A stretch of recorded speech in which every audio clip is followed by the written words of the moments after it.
So it's a journey of 24 years of a boy who literally started at the pot wash in a restaurant. We could have lost our lives. You are breaching American protocol. और उतने में fax आया from the White House specifying Varun Inamdar's creations and this and that and that. I did not know that it was Jackie Shroff's order. Dave Saab came to some event and he wanted to eat popcorn. Just before I could turn, he said, and may I add, no salt, no butter. If you're a content creator, it's so easy for you to be a food content creator, and I'll tell you why. 3, 2, 1, action. Hello everyone. Welcome to AAFT Unplugged. Today we are thrilled to have Varun Inamdar with us, a two-time national award winner and one of the top 10 celebrity chefs globally. Varun's impressive career spans roles as a trained chef, chocolatier and food stylist. He has had the honor of cooking for high-profile personalities including Donald Trump, Barack Obama and Prime Minister Narendra Modi. Globally known as the Prince of Chocolates and the Bombay Chef, Varun's digital show, The Bombay Chef, reaches 533 million people. He holds a Guinness World Record for the world's largest chocolate mud pie and is the Cocoa brand ambassador for Ukeda. With featured appearances on MasterChef India, Varun is now stepping into his new role as the Dean of Hospitality and Tourism at AAFT. Let's dive into his incredible journey and discover what's next for him. Varun, it's fantastic to have you here with us Thank you today. so much. How are you doing? Very good, fantastic. When you said 533 million, as we speak today, it is 939 million. Oh my God. So let me add a couple million there. Great. All right, Varun. So how did you decide that you wanted to become a chef? But that's very strange because I was 8 years old when I remember speaking with my father. I told him I want to do hotel management. And he was actually shocked. He asked me, where do I learn these big words from? Because hotel management in 1998 is something that it doesn't fall on your ears so easily. Yeah. So he said, do one thing, darling. You finish your 10 plus 2, come with your certificate in your hand, and then we'll figure out. So the day I got my 12th grade certificate in my hand, I actually took an auto rickshaw. I went to his office and I showed this to him and I said, Chale? So he said, Kahan chale? So I said, remember hotel management, you told me 12th standard certificate. So that's when it actually dawned onto him that this guy is really serious. He wants to do something really serious in life. So he called my mother and he said, listen, this guy is really serious. I think we should get him enrolled in a hotel school. So that's how hotel school happened to me. And yeah, that was the beginning of my career in a lot of ways. A lot of people do not know that while I was still a student, all of 17, just about to turn 18, I went and looked for a job in a restaurant because I wanted to make a couple of chips here and there, of course, everyone wants to do that. Yeah. And I wanted to buy a cookbook, which at that point in time costed 7,000 rupees. So I said, yeah, anyway, the fees is so high. If I ask for another couple of dollars here and there, my father's going to bang my head on some wall. And that's how this whole journey started. I walked into this restaurant and he said, listen, you're just 17. You need to at least be 18 for you to begin work. And I turned 18 because this conversation happened in July. October, I turned 18. Okay. I went back to the restaurant and I said, I'm 18. Job lao. So just to shoo me off, they said the only job that's available is at the pot wash. Oh. So if you can do that, then the job is yours. So I said, yeah. Will you give me money? So he said, yeah, we will. So that's how it all started. So literally I started at the pot wash and today wherever I am. So it's a journey of 24 years of a boy who literally started at the pot wash in a restaurant and today I'm seated in front of you. Incredible. But you were so clear at the age of 8 that you wanted to do this. I was very clear. I think that is one thing in me that I am very clear about anything and everything that I want to do. There is no confusion. There is no ambiguity about anything. There's absolute clarity. And I think that speaks in your work as well. Is it? You feel? Yeah, I do. So Varun, when you started, were there enough options in the industry for culinary arts? Oh yeah, there were. I wouldn't deny.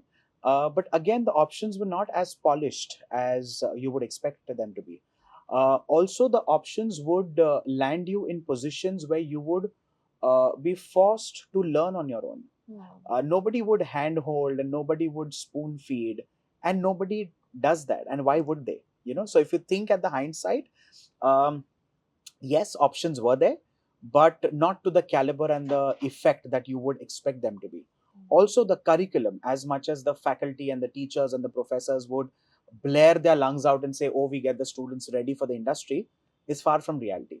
Because what eventually happens in the industry, the expectations of the industry are extremely different. A student goes there learning a couple of mother sauces and learning a couple of tricks here and there, but none of that really gets applied in the industry today. When here we look for sauces which need reduction, there's something called trimchi, which I promise and I can cross my heart and say 99% of the industry would not even know what a trimchi is. Right? Trimchi is basically, you've heard of kimchi, right? Yeah. Kimchi is basically a condiment from Korea. Yes. Now, if you take, now that's made with cabbage. Now, imagine if you take trimmings of a lot of vegetables and then treat them like a kimchi. That is a trimchi. Oh. Now, who teaches this? This is something that is far from reality. And tomorrow, if I say XYZ with trimchi gel and cilantro oil and XYZ emulsion, you're looking at the stars. You're thinking and wondering where these words are coming in from. But this is what the requirement of today is. And unfortunately, institutes and education instruments at these academies is far from reality. That's the sad part.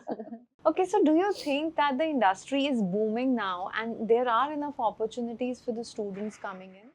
100%. See, opportunities are coming in every space. Again, now, whether we speak about India or we speak about the whole global outlook of the industry, of course, opportunities are ample. There was a time where if you've done hotel school or if you've done kitchen management, for example, you would only want to enter a kitchen as a cook, a line cook, and then gradually go up the line and become a chef.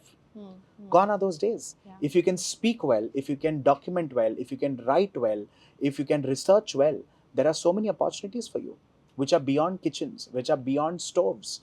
You can become a food journalist, you can become an author, you can become a writer, you can become a chronicler, you can become an R&D specialist in some company. So there are so many options. Unfortunately, people only aspire to be a restaurant chef or to head a hotel or to head a resort. That's where the aspirations end. Yeah. But frankly, that's where aspirations must begin. Yeah. Because that's a very linear growth. Growth happens when you reach the pinnacle. And now you think, now what? So that thought then triggers the different avenues.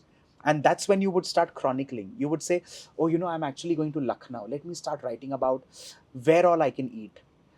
Making those 10 pointers of restaurants or those pit stops is also chronicling. Yes. Imagine now doing this and putting it on a channel or putting it in a chronicler or putting it in a tabloid, putting it in a magazine, putting it on social media. There are millions of people watching you, reading about you from different corners of the world. That is missing. That tingling is missing. Yeah. So avenues are many. Yeah. It's about where you look, right? There's so much around us. But are we really looking, listening to every little thing that's happening? If a bird is chirping around, the bird is chirping, of course, for so many years. But today, we're listening to that bird. That is important. So we have a lot of scope. We have a lot of scope. And this industry, see, please understand, food is one of the bases of the pyramid. If you're a content creator, it's so easy for you to be a food content creator. And I'll tell you why. Food is served in front of your nose 4 times in a day. Yeah. Your mother's giving it to you, or your house help is giving it to you. You may just go across the street and eat a sandwich or a golgappa. Or you can come back, go party with your friends. It's food content. Yeah. All you need to do is just pull out a camera from your phone or from your pocket, shoot it, upload it. It's brainless in a lot of ways. So it's the easiest content. So somebody who says, oh, I need a whole shebang and I need a studio, I need people, I need editors. Everything is available of the internet today. We are living in the space of AI. We're living in the space of artificial intelligence. There's so many apps where you can correct your videos, you can correct your pictures, you can edit them, you can put sound, music, voiceovers, you can do so much. So if today also you are not doing it, you're either lazy or complacent or just dumb. I think it's very easy to connect with people over food as well. Absolutely, it's a necessity. Yeah. And also I say it has the strongest emotions, because the moment you eat something, or the moment that little whiff of a dal tadka, or makhni getting cooked in your house, rajma getting cooked in a home, the moment you walk into that house after after an extremely tired Day. workforce Yeah. around you, um, you suddenly go back and say, I think my mother's cooked something. Yeah, my mother's cooked rajma, or my grandmother's made rasmalai, or something like that, you know. So food has the strongest emotion. It can trigger a lot of things that you do not know about your own personality, right? So yeah. Any international, national chefs who've inspired you? Oh, you know, I've always been in love with this one chef called Martin Yan, an American Chinese chef. So when we were little, there used to be just a couple of channels on television, right? He used to feature on one of the channels, and he had a show called Yan Can Cook. So Yan Can Cook has the strongest memory, or the strongest imprint on me as a child, because I still remember every episode. I still remember every statement. I still remember every anecdote. I still remember every cut that he has put in his episodes, Oh. because he made that with so much of love, and he used to cook with an audience.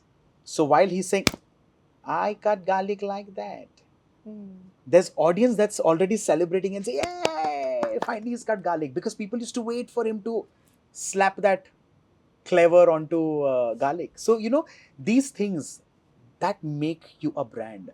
When people wait कि ये अब करेगा, ये अब करेगा, ये अब करेगा, and then people say किया, अब celebrate करो.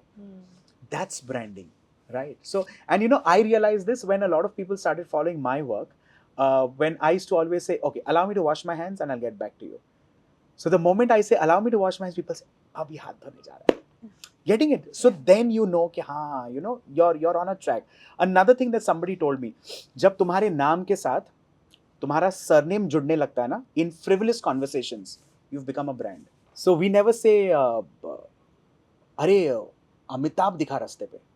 Sorry, I'm saying that in a very frivolous manner, but I get your point. you always say, वो देख अमिताभ बच्चन, वो देख Amitabh Bachchan.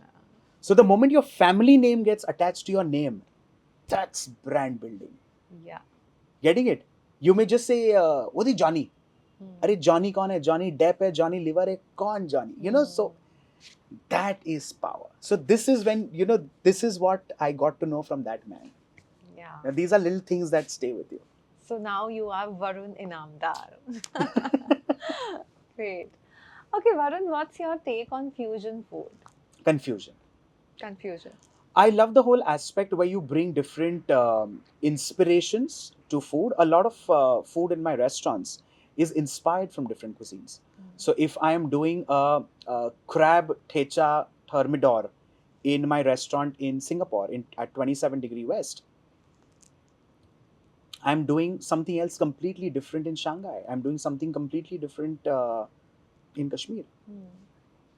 Inspiration from different cuisines, getting cooking techniques from there, getting flavors from there. For example, one of our signatures at 27 degree west is Jaipuri bhindi with Sichimi Togarashi as a spice, where you would otherwise think lal mirch, haldi, chaat masala, garam masala, namak, amchur, right?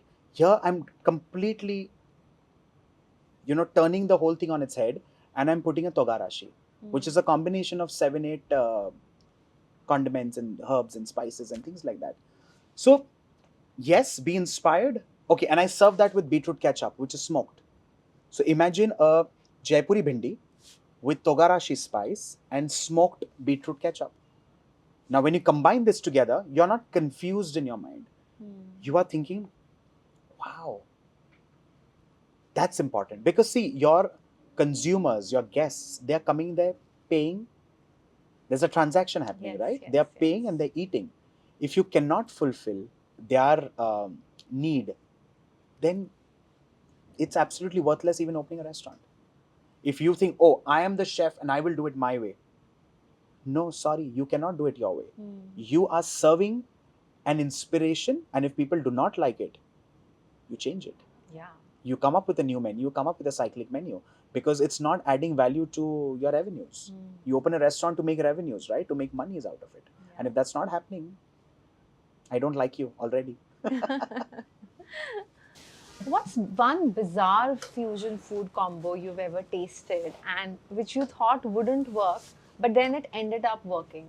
Chocolate gets paired with so many things that sometimes you feel, what combination is this? Yeah, but it works. Like, when even chili and chocolate started, a lot of people thought, why is this spice being added to chocolate? But then you realize it complements, it goes well. So these are little flavors. In fact, when I started a private label called Barcode, it's a chocolate brand that I serve only to the dignitaries and only the people that I want to serve it to. I started 29 flavors of chocolates, each flavor representing a state of India. Okay. So if there's Uttar Pradesh, Uttar Pradesh is known for its production of, say, jamun. So there is a jamun flavored chocolate.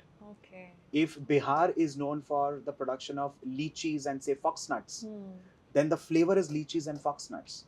If Gujarat is known for, say, methi and kesar mangoes, the flavor is kesar mango and methi. But the point is, when you do these things, the thought of it could be intriguing, the thought of it could be inspiring, but the taste has to be bang on. Yes, absolutely. Then you can't say no. You'll start liking it after you eat 40th bar of that chocolate. No. From point one, day one, if somebody is spending even a second of their life for you, you need to value that 1 second. You need to give them the value of that time spent for you and with you. So that's important. Getting it. So, yeah, flavor profiles can be weird, and there are many like that. I can keep talking about it, but these thought processes, I think, kind of sum up what you want to hear. So, Varun, you've been in contact with many celebs, right? And personally, Barack Obama is my favorite. Is it? Yeah. He's a lovely man. So, anything which you can share about him, preparing food for him or something like that? Oh, crazy. So 2007, if I can date back, Barack came to India for the first time. And we, of course, did a lot of prep and pre-prep, and we created like a whole lavish gala meal for him and things like that.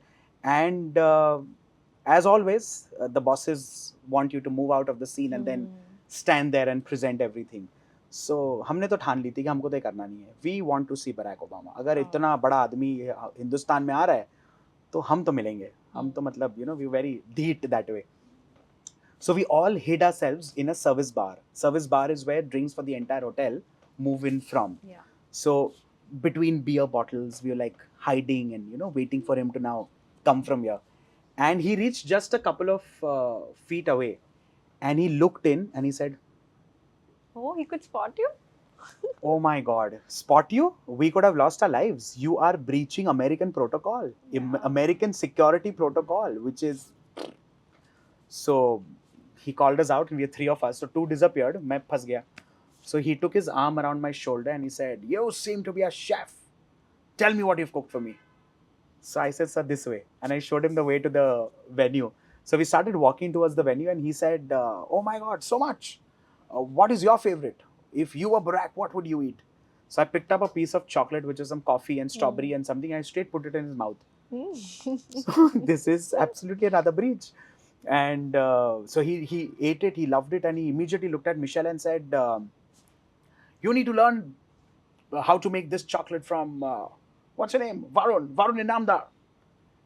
And I'm like, oh my God, Barack saying this. और मैं money मन में सोच रहा हूँ कि अगर Michel भाभी नीचे आ गई तो अपनी तो नौकरी गई, because you can't invite somebody off protocol like that. And then, of course, the visit happened and everything was done. I was, of course, called to the office to, do that whole session of get out, how could you do that, and blah, blah, blah, blah, blah. और उतने में fax आया from the White House specifying Varun Inamdar's creations and this and that and blah, blah, blah. And I was like, oh my God. So I think that stays with you. And then a couple of years later, he came back to India. This is I think 2010 if I can get the timeline right. Okay. And मुझे तो बोला गया था कि भाई अगर तू दिखा कहीं आसपास तो तेरी तो नौकरी गई, you disappear first. So मैं तो भाग गया वहाँ से. I disappeared. And Barack walks into the hotel and he says, "Does Varun work here even now?" And फिर अफरा तफरी शुरू पूरे होटल में कि भाई इसको ढूंढ के निकालो, ये कहाँ छुपा बैठा है. And when I saw my phone, there were some 30-35 missed calls, and they're like, कहाँ है तू, आएगा, बराक ओबामा पूछ रहा है तेरे बारे में.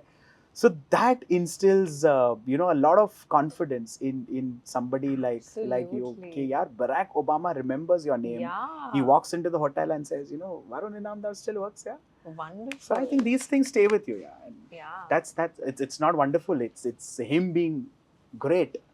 He's incredible. But I think this memory will last with you forever and Absolutely, ever. absolutely. These are stories that I envision myself sitting on that grandpa rocking chair and telling my grandchildren कि यार तेरा दादा ना Barack Obama को मिला था. Exactly. That kind of a memory. Okay, so Varun, tell us something more. Some more interactions with celebs. Oh, You've so met many. so many. I can spend a whole afternoon and evening talking about these guys. Another incident that's actually very close to my heart is my meeting and interactions with Jackie Shroff. Acha. And the world loves him. Jackie Shroff is like, somebody everybody is in love with. I met him for the first time. Remember the whole story of me being a dishwasher at the pot wash? Yeah. So that was for 7,000 rupees, if you remember the conversation. There was a point where, there was this one guy that I used to just keep looking at while scrubbing the pots. And he used to make something called a fondue. So मैं बस देखता रहता था वो क्या डाल रहा है, कब डाल रहा है, कैसे बना रहा है, how's the whole process and what's happening. And one day he didn't turn up on the job. So there was this full pandemonium saying कहाँ है, who'll make. So I raised my hand and said, sir, I can try, I can make. So they said, listen, नौकरी जाएगी तेरी, हीरोगिरी मत कर, pot wash में वहीं रहो. So I said, नहीं sir, give me a chance, I'll make it. I did not know that it was Jackie Shroff's order. He was there who had ordered this whole thing. So मैंने बनाया तो मुझे बोला कि भाई तूने होशियारी की है ना, तू ही लेके जा. So I said, okay. So I, very shivering, trembling, I went to the table and I said, sir, that's for you. So the first thing he looked at me and said, Dada bolne ka. Dada, this is good. Okay. So he ate the whole thing and he said, while eating, he's saying, क्या कर रहे थे? देखा नहीं कभी पहले तेरे को? Where are you from suddenly? So I said, sir, I've actually recently joined and I'm doing this because I'm collecting money for myself because I want to buy a book. So he said, book? कौन सा book? So I said, sir, there's a book called Larousse, which is literally like a chef's Bible. It's a gastronomic Bible for us. So my dream is to buy that book, and that's why I'm working for a couple of months to make that kind of money. The sweetness and the greatness of Jackie Shroff. He drops in 7,000 rupees in an envelope, writes my name, and says, "Oh, बच्चे को tip दे देना." Oh my God. And I was so embarrassed because 1 o'clock when I was leaving, of course in the night, the manager comes and says, "ये दादा ने दिया है." So I opened it and I was so embarrassed. I just put it in my oversack and I drove back home. And I kept the envelope just like that till I met him a couple of days later. He was quite a regular there. Okay. And I told it to him. I said, Dada, I'm sorry, I can't take this. So he said, होशियारी बंद कर, किताब खरीद और मेरा number लिख. किताब खरीदने के बाद घर पे आएगा और दिखाएगा. So I bought the book. I went to his house and he can actually put a lot of conversations off. So I reached his house. He was sitting on the couch, and he has a very typical style of sitting. So he was sitting like this. Yeah. He was looking down, and I'm talking here, right? So he hears the whole thing, and he says, "हो गया, निकल." And I'm like, how can you just say nikal? But so sweet of the man. He remained a friend. He's still one of my dearest friends. We share a lot of things together. In fact, when I invited him for my shadi, I should tell this instance to you. He came there, and my wife, now my wife, then she told me, "Listen, these guys are really big. You would want to invite them, but if they don't turn up, don't feel dejected." So I said, "Nee, somewhere I know he'll come." And I was so confident. This man comes, and my shadi had suddenly become Jackie Shroff live in concert because the man is singing somewhere. He's sitting on that jal tarang. Some instrument guy is playing it. He's sitting there, and my shadi has suddenly turned. Everyone is looking there, and I'm standing with my wife on stage, trying to figure out what just happened. So yeah, so happens. Great. So you have so many kisses. Yeah, I've got kissas with almost everybody. Yeah. Okay, one more if you Hanji. don't mind. Let's talk about some very, very, very old legendary actor. Let's talk about, say, Dev Saab and Yusuf Saab, Dilip Kumar. So, once what happened is Dev Saab came to some event and he wanted to eat popcorns. अब 5-star deluxe property में आपको सब कुछ मिलेगा, popcorn नहीं मिलते आसानी से. आजकल तो मिल जाता है because you know now a lot of people keep it. But तब नहीं था. So I ran helter skelter here there, and just before I could turn, he said, "And may I add, no salt, no butter." तो मैं बोला यहाँ popcorn नहीं मिल रहा बंदे को, तुम सॉल्ट और बटर कहाँ बोल रहे हो? So anyway, I ran here and there helter skelter. We figured out some popcorn and I sent a steward. I said, "Dev साहब उनको जाके दे दो." So he went and he gave. So he ate a couple and then he's looking for me. And then he says, "Thank you." So you could see that from a distance. You know, so these people, they have that dose of humility in them. They have that, you know, that simple upbringing, you That know, which is humbleness. very important. Yeah. That humility, that really counts. Yusuf Saab, he used to love ice creams and he used to, in particular, love vanilla ice cream. So one such instance where I asked, "Sir, can I get you something?" So he said, "Vanilla ice cream hai," because Saira ji was right behind. He said, "Vanilla ice cream hai." So I said, "हाँ sir, 2 scoop." So I said, "Okay." So I I sneaked in 2 scoops.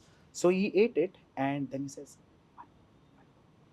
So Saira ji is very sharp. She from behind says, "Yusuf Saab, बस हो गया."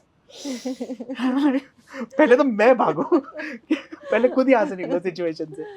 So you know these instances, a lot of instances like these, you know, they just stay with you. Absolutely wonderful. I think I can sit and keep on listening to them throughout the day. All right, Varun. So moving ahead, you are now associated with the AAFT. Sure. So what's your impression of AAFT's approach towards education Sure. in hospitality and tourism? See, what's important is, like I always say, to bridge the gap between the industry demands and the instruments of education. And we flawlessly do that because we've adopted the new policies, the education policies. NEP is what we call them. And that bridge is very important because it's a beautiful mix of technicals, theoreticals, practicals, and we're looking at practically educating the children, which is very important. That approach is something that immediately translates into what the business is looking at or what the Right. industry demands are, Right. which is very important. So this kind of an approach, I think it's new age, and it's going to be instrumental in changing the way people look at hotel school education. And you mentioned this gap when you were telling when you were studying, you could face that gap. Absolutely, because what was taught to us was an archaic education tabloid, which somebody had written 200, 300, 400 years back. And we've still been like rote learning it. So if somebody told us this is what it is, we took it with a pinch of salt and said, yes, this is Yes, what it yes. is. There was nothing to go back at. Of course, we had libraries and things like that. But that was something that would be your onus. If you are interested in finding out more, go to the library. So I was pertinently in the library because that is where I found my solace. If I wanted to cross check something, I wanted to add some value to those 2 lines that have intrigued my thought, I would go and make my notes in pencil. And I'd be happy to say, even today, my journals, my books are part of the college library. Because even today, and I say this with a lot of humility, I did not do it with the whole cause and effect that, oh, my books will be in the library one day and students will refer to it. No, I did it for myself. I made my own notes. I still remember going back to, these raddiwalas, these scrap merchants who have books. I used to go to every scrap merchant and collect magazines. And I used to cut out relevant pictures and I used to put it in my journals. Now, this was not something that my college asked me to do. But whether you see my housekeeping book or you see my front office book, which is accommodation, you see food and beverage, you see production, you see any book that needs to be documented, it was documented like my personal diary, which I would go back to 20 years later and say, so that is important. And this will only come, see, academicians will train you. They will take you to a mile, but after that, it's your journey, and you have to take that with a lot of passion. Yes, yes, agree to it.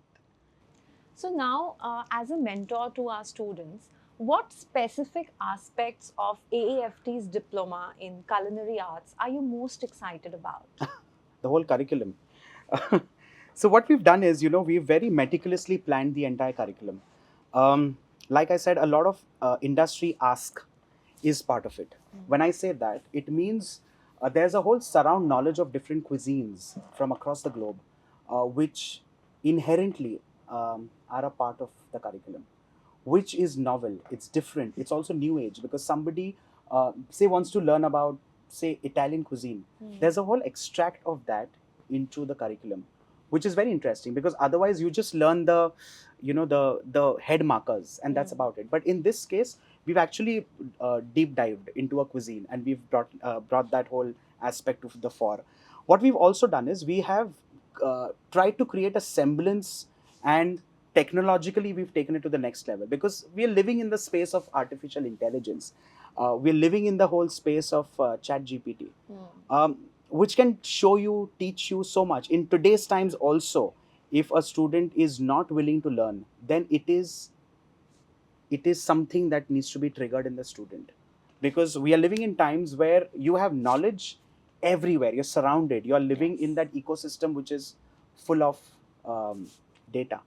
What you extract out of that is your level of understanding. So we've done something on those lines. We've created a semblance, we've created something on sustainability, we've created something on technological balances of cuisines. We've created that whole culinary journey for a student that they would enjoy over the whole period of time. Sounds very interesting. So Varun, with the expertise you have and the vast knowledge which you bring on table for AAFT, how do you plan to incorporate that in the education goals which AAFT has? See, what I'm trying to do is I'm trying to take the entire extract, of course, of my career, my learnings, um, things that nobody taught us when we were growing up. You take that extract and you make it parallel to the education system. And that is very important. When you create a semblance like that, then the student is ready not just to take the lowest rank in an institute, but is ready for leadership roles. So we are basically inspiring um, business acumen in students, so that they start understanding things not just from the grassroots level, but right up to the pinnacle of the pyramid. And that, I think, is extremely important. That is what is missing in today's times. So if we can bring that to the table, we are creating leaders of tomorrow. Great.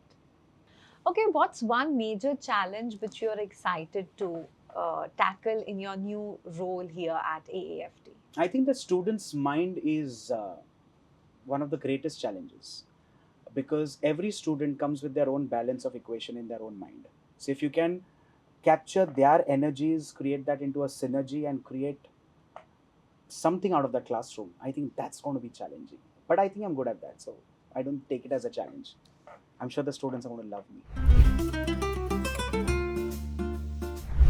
Okay, Varun, so now we have a fun segment with you. We have some rapid fire questions, right? So they are going to be like real quick. Which is fun for you, not for me. Okay, so do you love to eat or you eat to live? I live and eat. What would you cook for the first date? First date? What I had cooked for my first date, I can tell Okay, you. Now the okay. time has passed. I had made a caramel custard. And was it a hit? Yeah, of course. We married. Oh, all right, that speaks it then. Okay, Mumbai's vada pav or Delhi ki chaat? Mumbai's vada pav. Dine out or order in? Dine out. Okay, street food or fine dine? Wow. Street food. Not a fine dine? I've done enough and more. Street food is something that, can keep going on and on and on. So it's Okay. never ending. Okay. Hyderabadi biryani or Lucknowi biryani? Lucknowi biryani. Meetha or tikha? Meetha.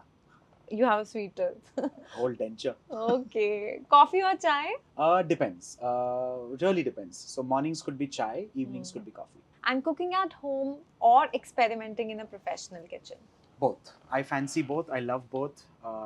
So yeah, anything. Cooking should be important. The Great. space, the environment is immaterial. Great. Well done. Okay, Varun.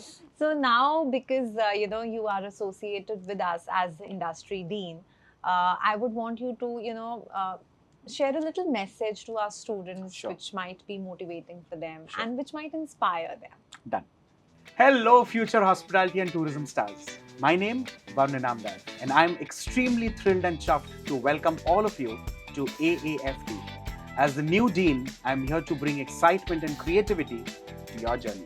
At AAFT, it's not just about textbooks, it's about hands-on experiences, innovative thinking, and having lots of fun. I'm excited to blend my culinary expertise with our cutting-edge programs to offer you a dynamic education. Expect to be inspired, challenged, and supported every step of the way. Let's dive into trends, tackle real world scenarios, and make absolute memorable moments together. Get ready to embrace the excitement and make the most of your time here. I can't wait to see the incredible things you all will achieve in the years to come. Welcome aboard, and let's make this a journey absolutely unforgettable. All the best. Thank you, Varun. Thank you so much. It was an absolute pleasure and delight for me to, be there to converse with you. I mean, I think I had my wow moments wherein, you How talked sweet. about so many things and I could just sit and keep on listening to you over and over again. Thank So you. thank you so much. And we are very excited to have you with us as the industry dean. And thank you so much for being here. Thank you so much. God bless you. Thank you. Thank you.